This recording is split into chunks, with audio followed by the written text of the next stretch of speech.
Welcome to the Inspired Conversations podcast, hosted by me, Andrea Cova-Bernal. As a college counselor, I'm inspired not only by the incredible students I work with, but also by remarkable change makers in higher education, each with powerful stories of their own. Through storytelling and shared narratives, I believe in the power of connection. Join me as we delve into dialogue and share valuable advice for college success.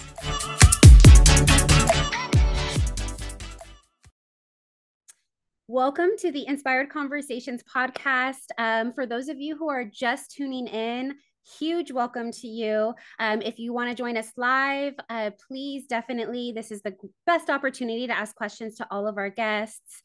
Thank you for joining us today. It's actually really nice to be back. I just want to start off by this. I am actually in Las Vegas right now, y'all. I am at a conference called Guiding the Way. It's a initiative for college access professionals. We are surrounded by like-minded folks who are here for first generation and low income students in the higher ed world. And it has been such an empowering experience. So I am tuning in today from Vegas, y'all. And I'm so excited to introduce our guest, Maria José, also MJ. I'm going to refer to you as MJ throughout the interview, because I know that's how you prefer. But I wanted to kick it off to you because as our esteemed guest today, I think it's just such a powerful time right now in the world for undergraduate, graduate, even post-grad PhD students, anybody who just has education in their mind to be thinking, where do I belong in the career world? So I'm so honored to have you today, Maria José. Let me kick it off to you though. Can you please just introduce yourself, give us your name, tell us where you come from, and please just kick it off with a little bit of your education background. Where are you coming from today? Sure. So thank you, Andrea. And I'm so excited to be here as a guest today. And yes, career development, anywhere you are in your life is extremely important to be thinking about. And I hope you can take something away, more than one thing away from this podcast and this conversation. But I am Maria José. I do go by MJ here. I always make the joke for students to remember MJ by Spider-Man, because that's in. So I'm MJ, and I currently am an assistant director of undergraduate career education and development, long title, here at the UCLA Career Center. However, I am also a adjunct faculty at Mount St. Mary's University, Los Angeles, my alma mater, and I work within the psychology department. I have taught graduate students, and I will be teaching undergrad students this coming fall. And there's a little bit more to my intro. Sorry, it's a mouthful. I consider myself a first generation Latina. I am first gen, but I'm a first generation Latina higher education professional because of my duality in between my roles. I came into this field and into this world, into the counseling world, and I'll tell you a little bit about my education. My bachelor's is a Bachelor of Arts in Psychology with a specialization in Child and Adolescent Psychology. When I was an undergrad, I really wanted to be a counselor in high school, funny enough. I wanted to work in the K through 12 system and just very similar to you, provide college access to our underrepresented students.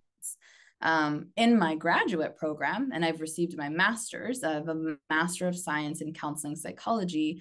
I actually happenstance my way into higher education, and I'll get into that a little bit more, but I became a counselor and I wanted a Master of Counseling degree because of the reason that I wanted to create a positive impact on the world, on society, especially having the experience of a first-gen Latina in a four-year university in a private institution, but I'll get into that a little bit more. But that's just a little bit about me. And I'm so excited I'm really glad that you said that earlier, especially about sort of your transition from one thing to the other. I think we change a lot. I actually started as an elementary school teacher before I came into the higher ed world. And I was teaching for a few years. And I think you just sort of find your passions along the way. It's not just through your undergraduate experience, maybe through the mentors and the professors and the network that you've created along the way. I know that's how I did it. It was through people who sort of believed in me and said, you would be a good counselor and you would be somebody that, works really well with students of young ages, but you could do a really great job with high school students too. And so can you just share a little bit about your journey in undergrad and how that sort of developed over time? So now you have like, the psychology, but then you have the sociology and other aspects there as well. Yeah. So this is kind of a funny story. So when I was going to college, I was about 16. I was 16 when I entered university for the first time. And I know that's really, really young for your incoming college student. No, I am not a genius. I just happened to start school very, very early. So I started preschool at the age of 3 and went on from there year to year. So I've always been the youngest. And I mention this because when I was really, really little, around 2 to maybe 4 years old, the only professional I had ever met in my life was the person who did our taxes. And she's a CPA. She's a certified public accountant. So I looked up to her from the age of 2 to 4. And I have ever since. And she was actually the person who really inspired me to go to college and get an accounting degree and go into business administration. So when I was really young, again, 2 to 4, I knew I wanted to be a CPA because in my mind, that's what a professional meant. So from 2 to about 16, applying to college, I was like, I'm going to be a CPA. I'm going to go to college. I'm going to study business admin. I'm going to specialize in accounting. I'm going to do this thing and become this professional. Yeah, I just told you I have a bachelor's in psychology, like super swap and field, still in the social sciences, but very different. So the way that kind of happened was when I was a teenager, I was going through a lot of things personally at home. So a lot of my friends were like, you're a really good listener in high school. Like you really give good advice and you really tell, like you're a really good friend and all of these encouragements. And I was like, wow, like, is that a thing that I can do for the rest of my life, right? Being first gen, a lot of the language that I'm going to talk about, career development, choices, resumes, professionalism, all these different things, this type of language didn't come naturally to me yet, right? It wasn't until I became a professional. So when I kept hearing that my friends really were encouraging me and about to be a good listener and a good friend and someone they had to talk to, I went to the guidance counselor and was like, hey, like, I think I want to do something different. Is this a possibility?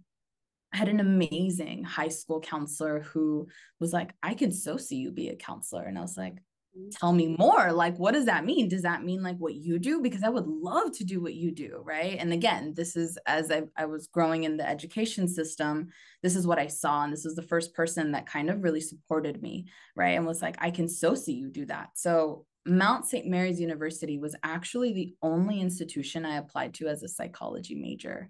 I got into the rest of the institutions as business admin, but when I looked at the course list, I fell in love. And I tell you that psychology and everything that came with it, every topic, every idea, every theory came so naturally to me that it was like common sense. And when I was in the classroom, it was like bing, bang, boom. And it was so crazy because I've never felt so in tune with my education. I took my GEs, I got a B in bio, everybody does, it's okay. But in my psych classes, I was excelling. And as an undergrad, I want to do preface too that I wasn't also just in school, right? So a lot of the time, undergrad students have many different things on their plate. So I was shared with you that I was 16. And when I was 16, I also started working and I had a variety of different jobs that you have when you first start working, right? So like things like food service, things like retail. And actually retail was the primary job I had in my undergraduate time. So I was a commuter student, meaning that I spent very short amount of time actually at school. I only went to school and traveled to school when I had class, which is what, maybe like 8 hours a week, 10 hours a week. Every other hour, primarily, I was at work. So I worked like 30 to 35 hours, almost a full-time employee, and went to school full-time.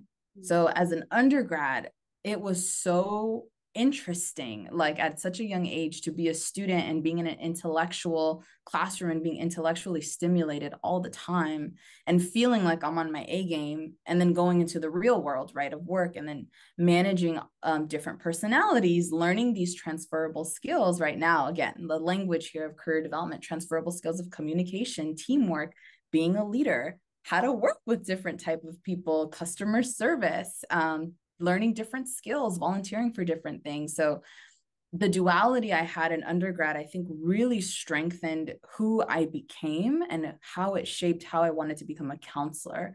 Because even as the cashier at your local Old Navy, I developed such strong relationships with like regular customers or customers in general that I was like, wow, like it goes beyond what size are you looking for this t-shirt for me, where I saw that for everybody else, it was very unlike that.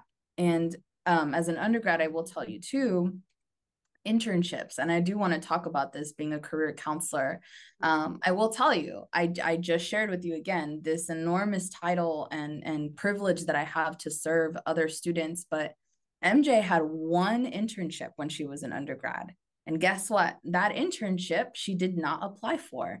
It was actually by word of mouth. And I want to share this story because it's so powerful. Because nowadays, everybody applies for internships online through LinkedIn, through Handshake, if your college or institution has that platform, through internships.com. Again, these are all resources you can use. Through PathMatch is another website as well. Google Jobs, Indeed, Glassdoor. I can go on about different websites as well. But MJ actually, the way I got my internship, and it was funny enough, full circle moment, was here at UCLA's Semel Institution for Neuroscience and Human Behavior.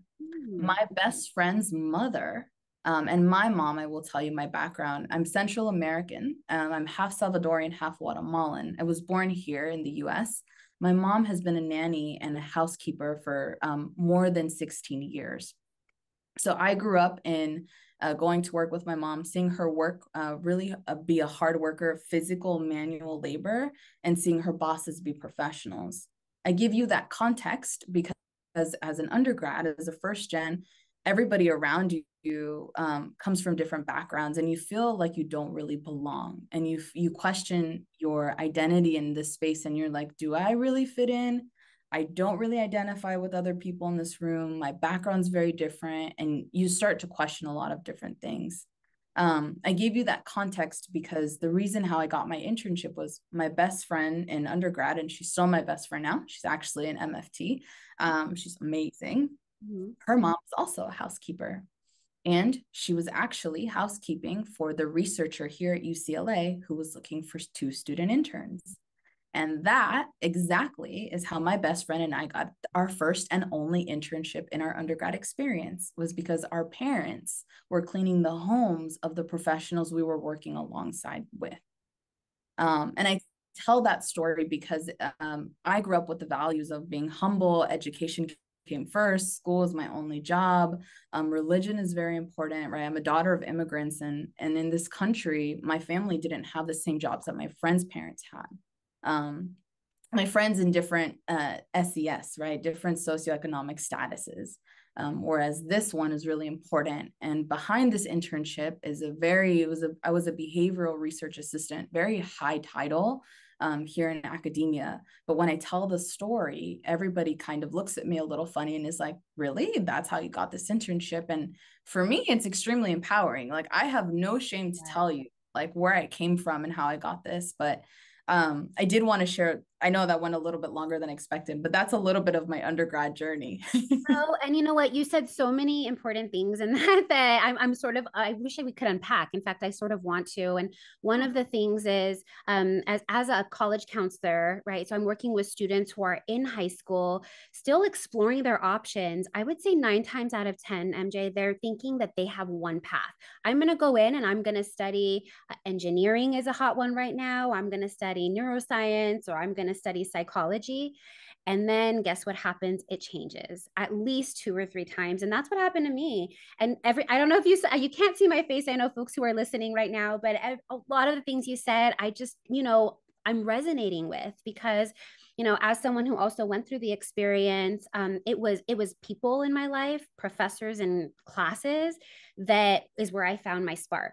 I found my spark in teaching and education and social justice. I got my degree in critical theory and social justice, which was the complete opposite of psychology, which is what I went in for. although very much aligned, right? My thing is I really want to study the culture and society and environment that we live in, and how to support students from marginalized areas in their success process and in their journey. And really it all comes down to that. So it changes over time. And I think a lot of times students have a sort of a one-sided mind to all of that. So that was one thing that just really resonated with me, and I think can resonate with a lot of first generation students. And then second is the importance of your network, and whether it's somebody you are standing next to in an elevator that could be your next boss, or whether it's like you said, your mom and the connection she had in her housekeeping job. You always want to present yourself in a way that you're ready for it. At least that's what I think. You never know. And so even in your undergraduate experience, that's definitely, those are life-changing moments, life-changing people that you're coming across along the way. But even as an adult, I think we're constantly questioning our space, constantly changing our mind. So what advice would you have? Let's sort of start, backtrack for students, because you mentioned things like, I think of them as like soft skills, transferable skills, things that we don't know we're learning along the way. Share a little bit more about that. Like, how can students, let's start with like undergrad and even master's programs, how can they use what they're learning to be that, person who's career ready, even though they don't know it yet? Yeah. So you said it perfectly. Transferable skills, actually, in the career space, we're moving a lot. We're moving from calling them soft skills. The reason why we're moving from that is because it doesn't feel as confident inducing as it should when we talk about soft skills, because there's a difference between soft skills and hard skills. Soft skills are things you pick up along the way in your experiences. And when I say experiences, I want you to think really holistically and big pictured. I want you to think personal life. I want you to think academically. I want you to think in miscellaneous. Personal can be with your friends. If you're the person who does like the fixing when there are fights or minor disagreements, you're being conflict resolution focused, right? If you are a critical thinker and you're like, hey, I'm going to question why this store has that certain return policy, right? You're critically thinking and you're picking up on those skills in personal life. In academia or in your academics, whether you're in high school, undergrad, or graduate school, it's thinking about like group projects, right? Facilitation, teamwork, presenting, research. Something else you do in grad school is you network. That's also a soft skill. You supervise, you oversee. There are so many different pieces depending on your program and what it is that you do that really translate into transferable skills. So transferable skills are things that you pick up and that you take with you from experience to experience. How do you do that in your career, and how do you demonstrate them? So they're not something you necessarily say or do necessarily. They're something you act on and you show. And they're things that are constantly being gained but strengthened as well. I will tell you, a year ago, when I started my role here at UCLA, I do have the transferable skill of presentations. On a scale from 1 to 5, maybe I felt that was like a 2 out of 5. Over the last course of the year, I've given probably a good over 50 presentations. That skill, that transferable skill, was strengthened. And in my career, how I've demonstrated that is by practicing it on a regular basis. And that has strengthened over time. And you as individuals, no matter what career path, and Andrea, you talked about this, about individuals maybe going into college or boxing themselves into a certain category or major of careers. If you want to study engineering and you want to be a film maker or producer, guess what's going to get you from engineer degree to film producer? Transferable skills, right? Your experiences that happen in life that will carry you from one path to another is what really gets you there. And it's how you really demonstrate them and identify them within yourself, and how you show them on a resume, cover letter, interview, personal brand, right? LinkedIn profile, anything really, and how others see you as having these type of skills. Mm-hmm. And one thing that also came to mind is this also idea of family responsibilities. I think sometimes students think when I'm building skills, it has to be in work environments or work experiences. Yeah. And I'm like, well, you also babysit and created an entertaining curriculum for your 3-year-old brother during COVID, like you are a Exactly. creator and an innovator.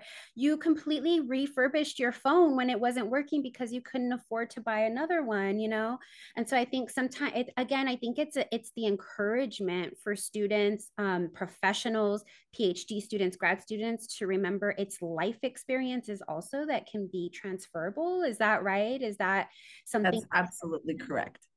Yeah, it's absolutely correct. And I'm gonna turn it to a little bit of a different fork here. When we're talking about your personal experience, a lot of the time I get asked all the time, like, well, MJ, that doesn't really go on my resume, right? It does not. Your personal experience, things like, well, it depends, right, Andrea? If we're talking, let's say the babysitting example, that might go on your resume as a project or an internship. However, it depends on how you want to frame it.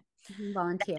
Your Yeah. personal story really doesn't go on these documents, but it's how you show up and it's your authenticity that you don't want to lose as well. In career development, the one thing that carries you a really, really long way is staying true to who you are, right? No matter what your education, your knowledge, your abilities, and your skills are in, your authenticity and who you are carries you so far in your career that you can't even imagine the possibilities of opportunities that will open by just simply accepting yourself. Is really difficult for some of us, but once we've accepted who we are and embrace who we are, there's no going back.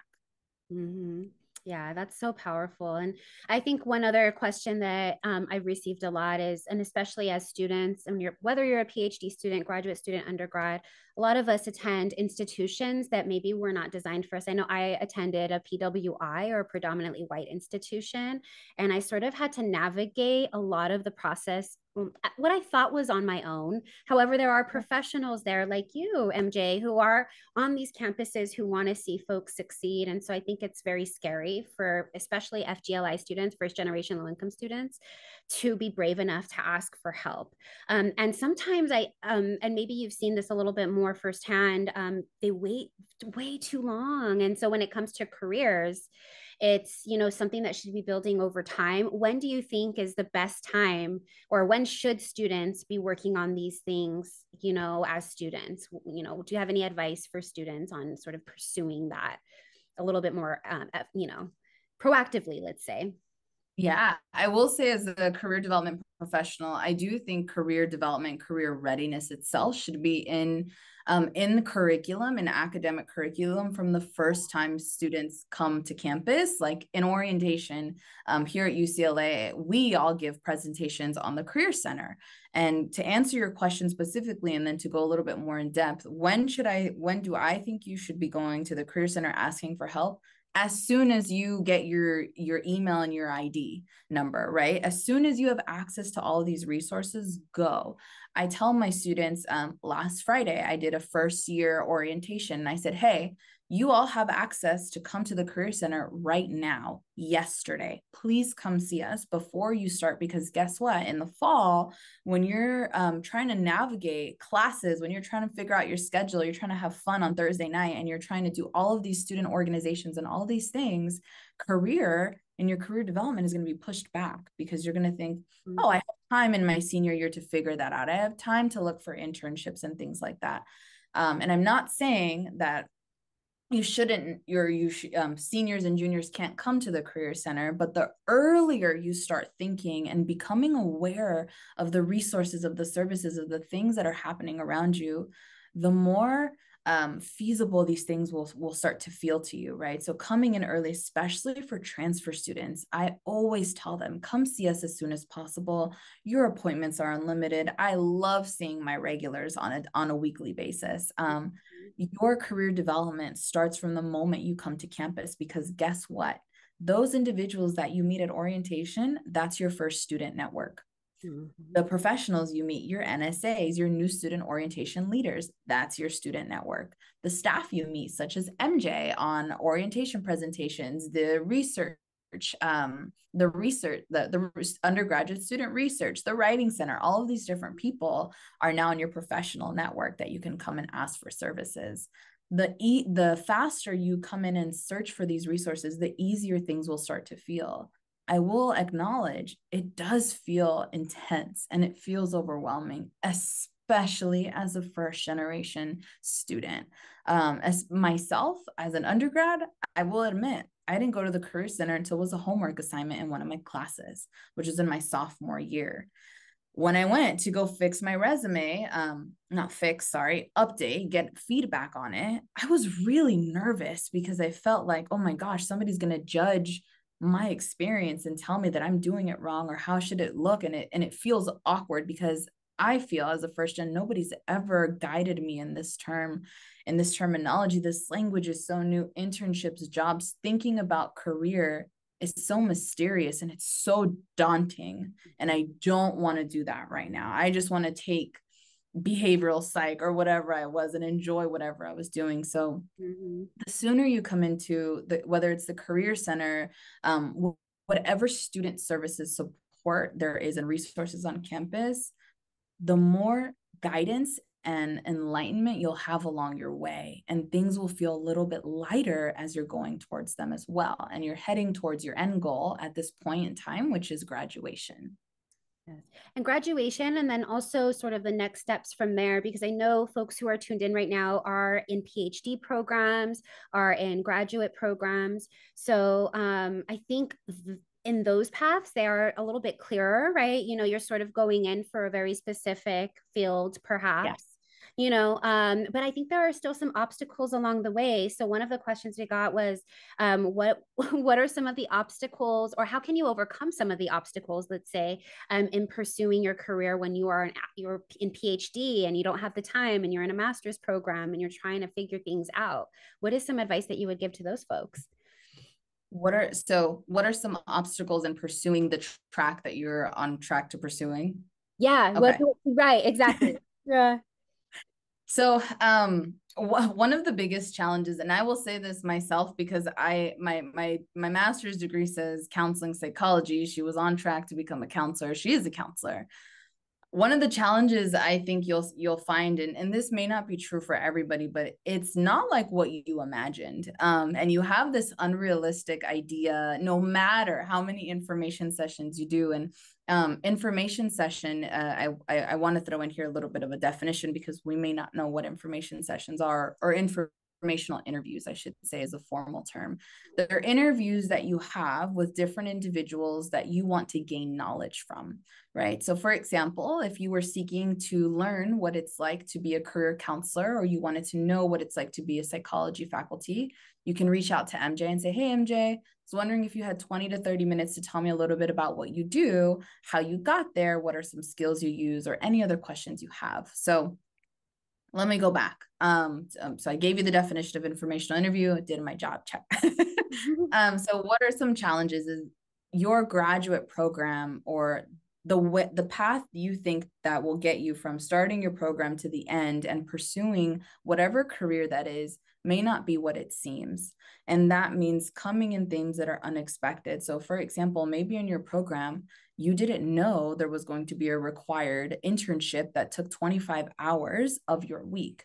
And you maybe had to work full time, 40 hours to be financially stable.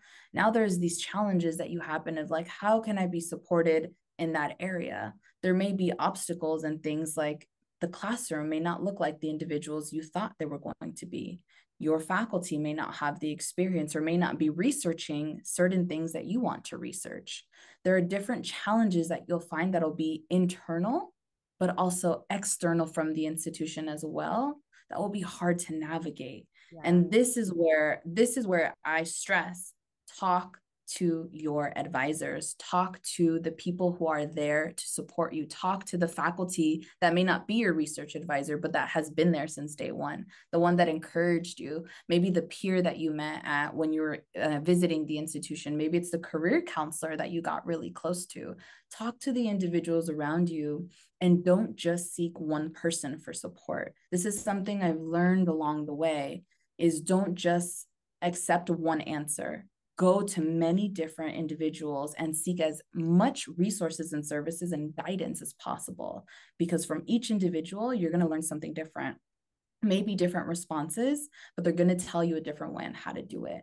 So when you're working towards this degree and it's not like what you expected, or you're experiencing like a brick wall and you're coming to a pause, ask yourself, who is in my support system that I can go to right now? Right? Can I email so-and-so? Does so-and-so faculty have office hours? Where can I go to seek the service? And don't stop until you get the guidance you need, because we don't want you to have another challenge or a hiccup on your road there too. And you brought up a good point, and you sort of mentioned this earlier about, having a team of supporters. I like to call it sometimes also like your board of directors. Think about the people in your life who you're going to go to, who are going to be that team of advocates for you. But one thing that I also tell students a lot is sometimes we think of office hours as just a space or a time when I have questions. I don't need to go to office hours today because I don't have any questions. I feel like I don't need that time. But instead, it's also an opportunity to meet you and MJ, have conversation with you, get to know you, because, folks like you or folks like your professors or your advisor, like you said, when an opportunity comes up and they know who you are and they've heard your story and they've gotten to know your personality and whether you'd be a good fit, you're the first person who perhaps they would call, and so it's sort of using that time to not just, work on your dissertation or work on your proposal, but instead, get to know the professionals in your life who eventually will become that board of directors or become that network. I love that you referred to office hours, because when I got my first syllabus, I was like, oh, there's a set amount of time that I get to go ask questions and that's it. And it's funny because some of these faculty that I'm thinking about right now are like the closest people to me. And they were the people that I went to, and I would just crash in their office and be like, I've had a day. I need to tell you about it. And they were the people that are here to support you the most. Those are also the individuals that they're in networking. We did refer to this. It's all about building connections, right? So, and when we're thinking about your career and your career development, and we're thinking small term, which is next steps or different opportunities that are right in front of you, and we're thinking more broadly in terms of your career journey as a whole, I want you all to also identify, like, am I job networking or am I career networking? Whereas job networking is reaching really a short-term goal, and it's exactly what it sounds like. You are networking to achieve a job or a certain opportunity. Whereas career networking is really those individuals that are with you from start to finish or have been a significant impact. For me, it was a lot of my undergrad faculty and grad faculty. And we also call them in career development some of the career champions, right? The people who really champion you out. Andrea, you mentioned something that's so important.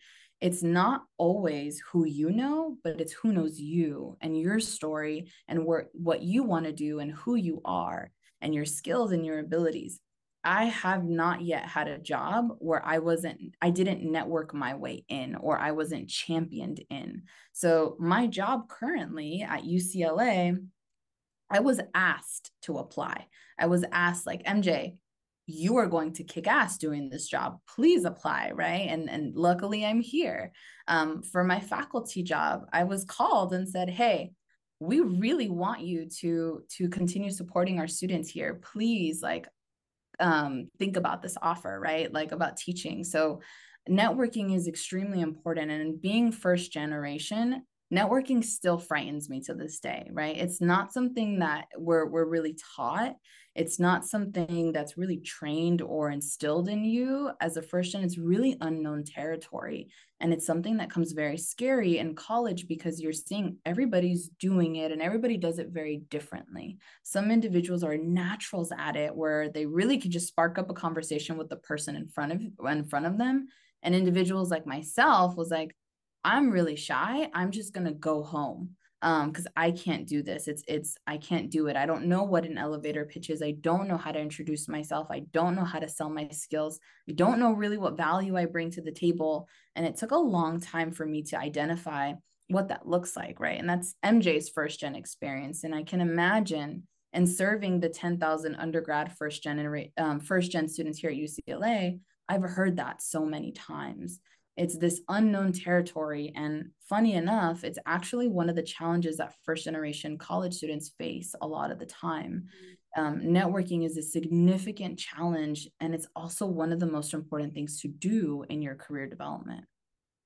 Yeah, no, I completely agree. And I also want to honor some of the folks who are tuned in today. I know we have a question from the audience, but before we get there, I just want to ask, because I really started this podcast as a platform for advice sharing. In college access, I think sometimes we think it's about gatekeeping. There's a lot of information out there. How come I don't know this? What about the resources at UCLA? Or what about resources for grad students? Where can I find A, B, C, and D? So I just want to give you an opportunity. I know there's so much that goes into career development, MJ, but just in a few minutes, are there just like key buzzwords, key things that you want to pass on, pieces of advice for students? There's a lot I think that we can cover in this podcast. So I want to give you that platform that if there was anything that we're not able to cover, please, jump in. So the first thing that comes to my mind is now being in the day and age of 2023, technology is everywhere, and your online presence is important. We've been talking a lot about networking, so I feel like I wouldn't be doing my due diligence if I didn't mention this, but your brand is so important. And a lot of us, your personal brand is a term that we haven't heard before. And it's how you present yourself. Your personal brand is a combination of your image and your reputation on the way others see you in society. And it's extremely important because guess what? In your careers and your jobs, most likely your employers are going to search to see if you have an online presence. With terms of networking, I'm going to turn really quickly to LinkedIn. I didn't mention this in my intro. I completely forgot. But I do have a platform on Instagram. It's called Career Confidence, where I do share tips and tricks about career development and really to just inspire individuals in their confidence, in their career confidence, in their journeys, no matter where you are. But I also am a co-host on Coffee and Career Hour, which is a podcast that I share with another career counselor. We just did a few episodes on LinkedIn and personal brand. So I'm going to plug that in there so you can all go listen to that too, and how to format your personal brand in your LinkedIn profile. But definitely something I want to make sure that the audience has, but also everybody listening, is ensure that as well and as amazing as you look on paper, thinking about your resume being tailored, your cover letter being in the same format and consistency as your resume, your personal brand is also tied to that as well. And you're showcasing your professionalism through these platforms because these are the first interactions they have with you before the interview, right? So you want to make sure that you're giving off a really well-suited presentation of who you are before they meet you in your interview. And then you get to shine, right? You get to be your authentic self and be who you are. That's the main thing that's coming to my mind in terms of career development that I want to make sure that I hit and touch upon. But really, your career development is there's so many twists and turns. And I want to remind you that it's not just one cycle that you're on, right? So it's not just one path. Your career development is lifelong. So if you feel that right now you're doing the job, so I always use myself as an example. So MJ, she's executing, right? It's the final phase in career development where you're doing the thing you set out to do, right? There are 4 other phases in career development that are self-assessment, exploring the worlds of work, personal branding, and developing skills, not necessarily in that order, but this whole cycle happens throughout your entire life. Career development isn't from one start to finish. You can go back and forth and skip around to different phases. So if you feel, even if you're doing that job and you may feel a little unhappy or uncertain, or you want to keep exploring other industries, other fields, please do, because this is something where it's going to help you grow personally, because you're going to gain personal insight into what your interests are, but it's also going to help you grow as a professional because you're broadening your network. You're also learning as a professional individual, and you're going to have more knowledge into the field and pick up on different skills. So it's the other thing I want to refer to, because individuals tend to think that career and your career trajectory is from start to finish, right? Like I became a counselor, she's going to become a counselor to the day she dies. I don't know, because the research shows every 5 to 7 years, we get career itches, right? Or career pivots is what we call them here, where you want to change, maybe not an entire industry, but maybe your role or a different thing like that. But I wanted to reference personal branding in LinkedIn and your online presence, as well as career development is lifelong. So please don't give yourself some grace if you're in there questioning. And if you have questions or want to talk about it, you always feel free to reach out to me too. Thank you, MJ. I definitely want to turn it to some of the amazing questions that came from our audience. And I'm actually going to pass it on to Luis if you feel comfortable. I saw your question in your RSVP form, so I'm happy to ask it. But I'd love, since this is an open dialogue and it is an interactive podcast, I want to encourage you to either unmute yourself if you feel comfortable and ask your question. Hi, yeah, definitely. Thank you so much. My question was, as a first generation Latino in graduate school or in higher education, how can I go about looking for certain resources if I have no idea where to look for them? Yeah, thank you for that question. Resources. So as a first generation Latino, I resonate with you because we have very similar backgrounds. I can assume. And graduate school is kind of scary. Graduate school is a whole different ballgame than undergrad. So I definitely congratulations on being in a graduate program and finding resources. So let's start there. And I'm going to tell you a little bit of a story about how MJ figured out and how she navigated what resources were at her campus as well. So being first gen, there's not a lot of context on how to do the thing called college. Nobody really tells you unless you come across some amazing people like Andrea herself, right? That's in your institution and can help guide you, and different individuals that are in our lives that support you in that way. But I really didn't have a lot of that guidance. So when I was looking for resources, and hopefully these tips will help you, I went to the main website. And I know that sounds kind of silly, like, no, duh, I'm going to go to the school's website. But when you log on, all of the students, you have a portal, right? And then you'll have several different tabs on there. And one of those is student services. And I tell you this story because this is how I was able to navigate what my college page looked like. Because I didn't know what I was looking for, even what was even offered, right? I didn't have the traditional entrance to college, so I didn't necessarily go to like the welcome days and orientations and things like that. So I was really unaware because I got in late into Mount St. Mary's. It's a whole nother story for a whole nother day. But the reason why I'm telling you this is because it isn't until the individual, right, the human being ourselves, goes out there to look for resources where they come to us.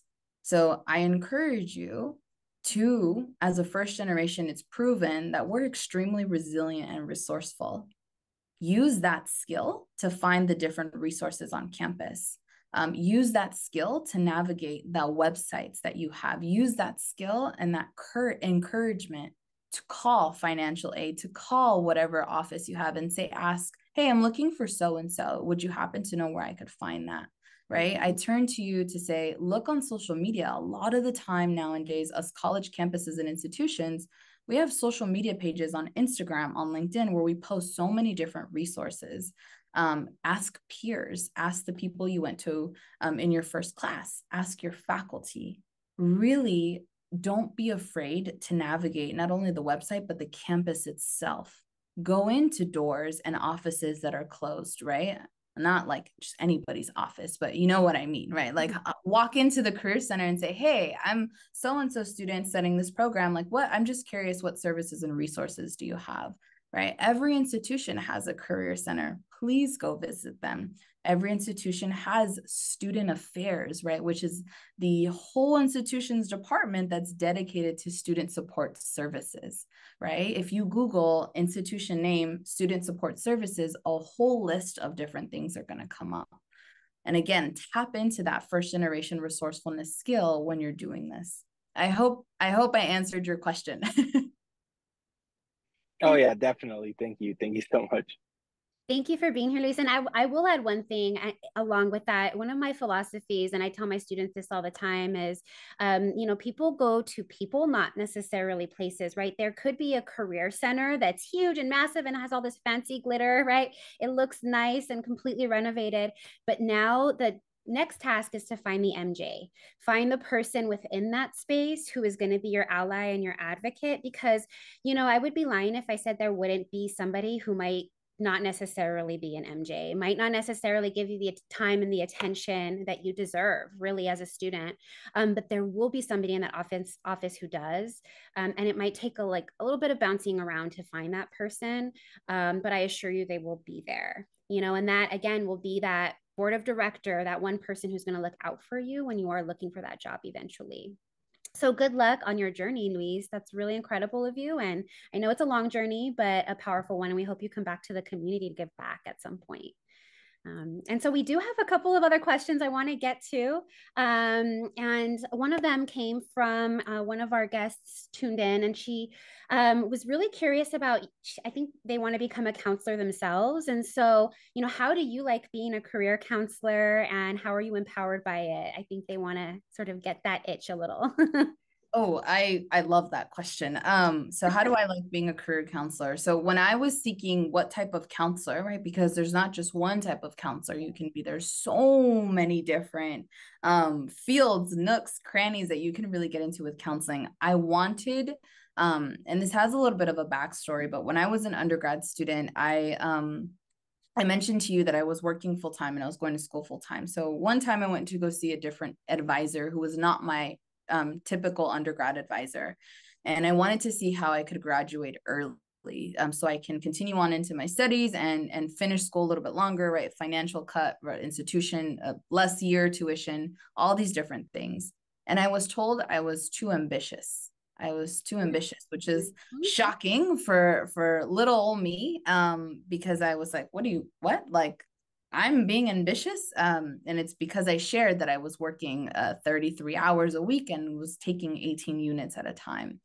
And I remember, I physically and very vividly remember that feeling. And I remember saying to myself, that's the first and the last time somebody's going to tell me I can't do something.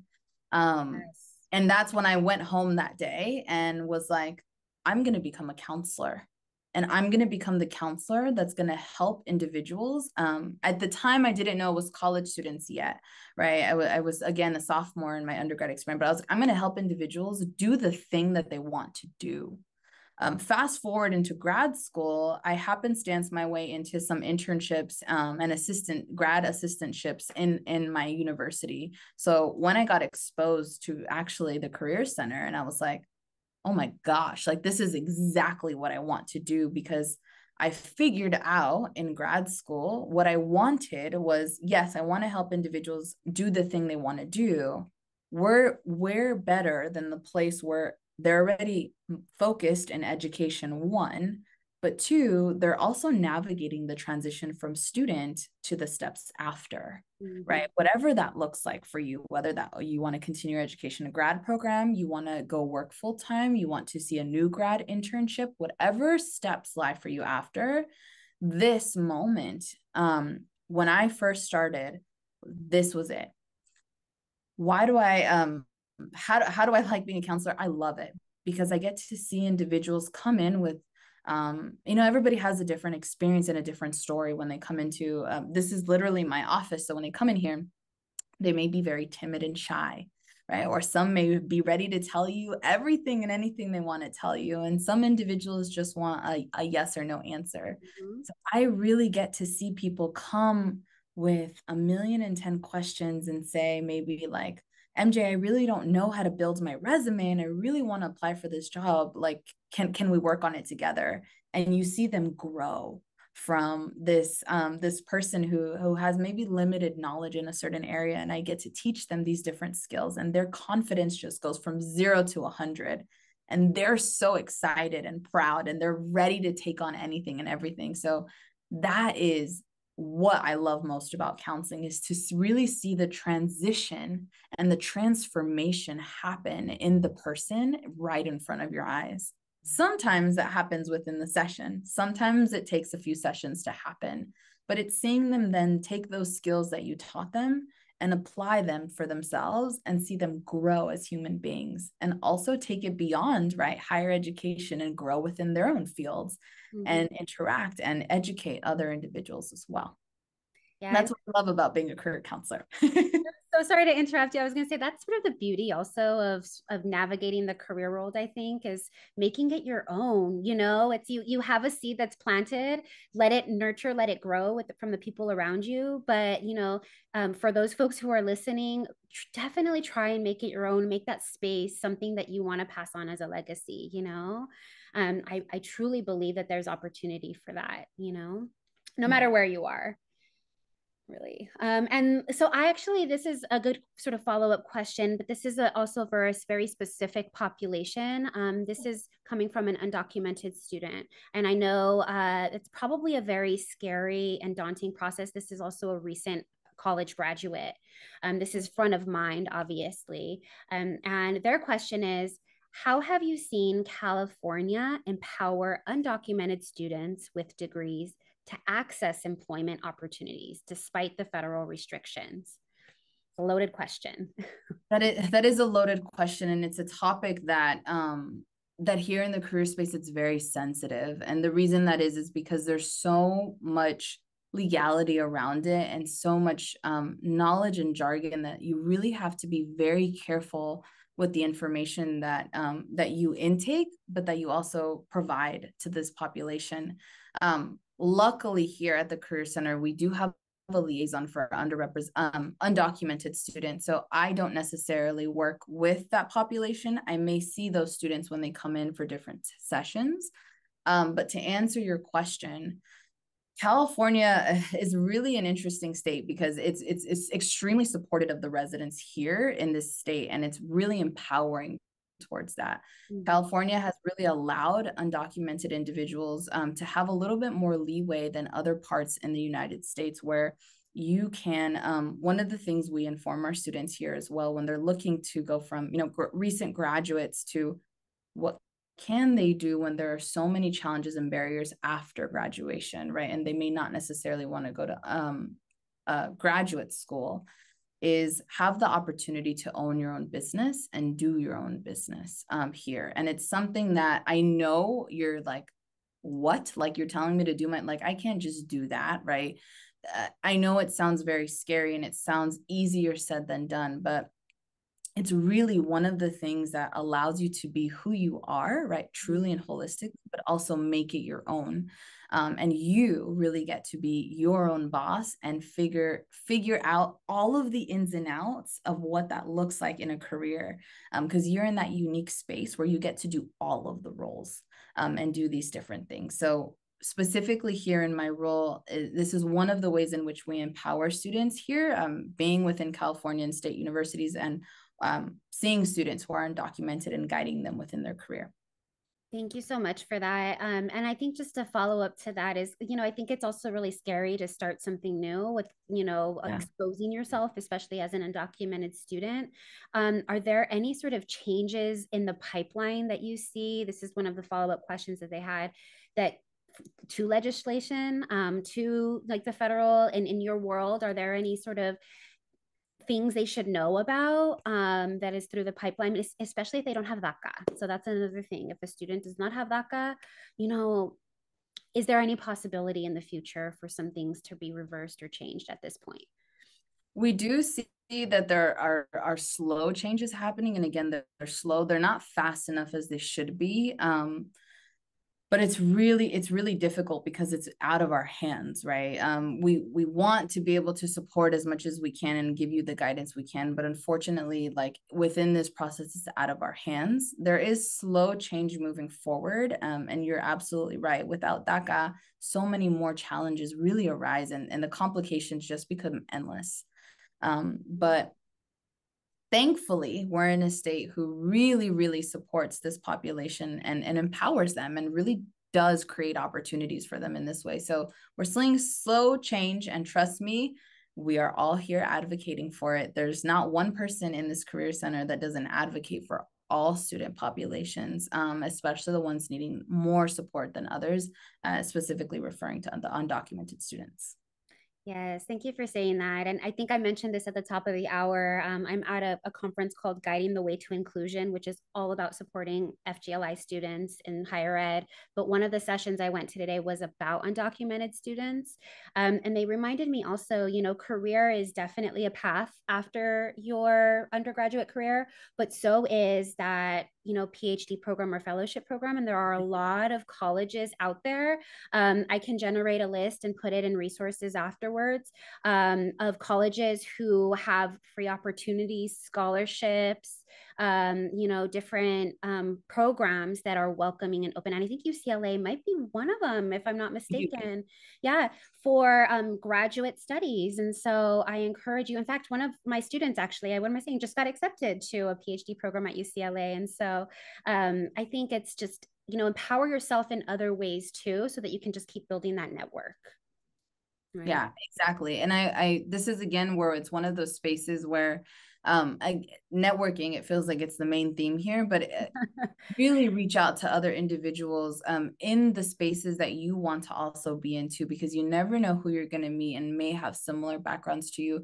But also don't be afraid to ask, right? You know, you can, as comfortable as you feel sharing your story or parts of your identity, please do, because that way the more resource and the more support you'll have. Every time I introduce myself, I always talk about how I'm a first-gen Latina, because that's honestly one of the most important pieces, the two identities that are really important to me before I became a professional. And whatever you choose to share with your network and the individuals you're talking about may allow you more access to different resources and a different type of network that can support you to achieve the goals you wanting to set out for yourself and achieve too. Yeah, thank you for mentioning that part about identity. I mean, I think that's also just relevant for students who are applying to college. You know, don't leave anything out of those applications, of those resumes, those things. I mean, really encourage yourself, or just empower yourself to give yourself grace, but also remember everything that you've done is for a reason, you know, and it's meaningful at some point. So, you know, I think you said it, and I think that's a wonderful way to end. I hate that we actually have to end. And in fact, in my mind, I feel like we should probably do an Instagram live and let some questions roll in from guests at some point, because I feel like there's so many around career development.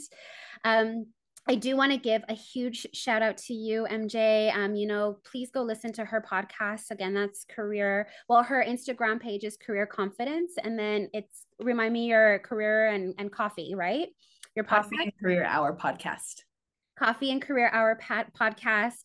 You know, just make sure you tune in and start getting the resources. And like I said, in the description of this podcast, once it's published, there will be a list of more resources for you all to access.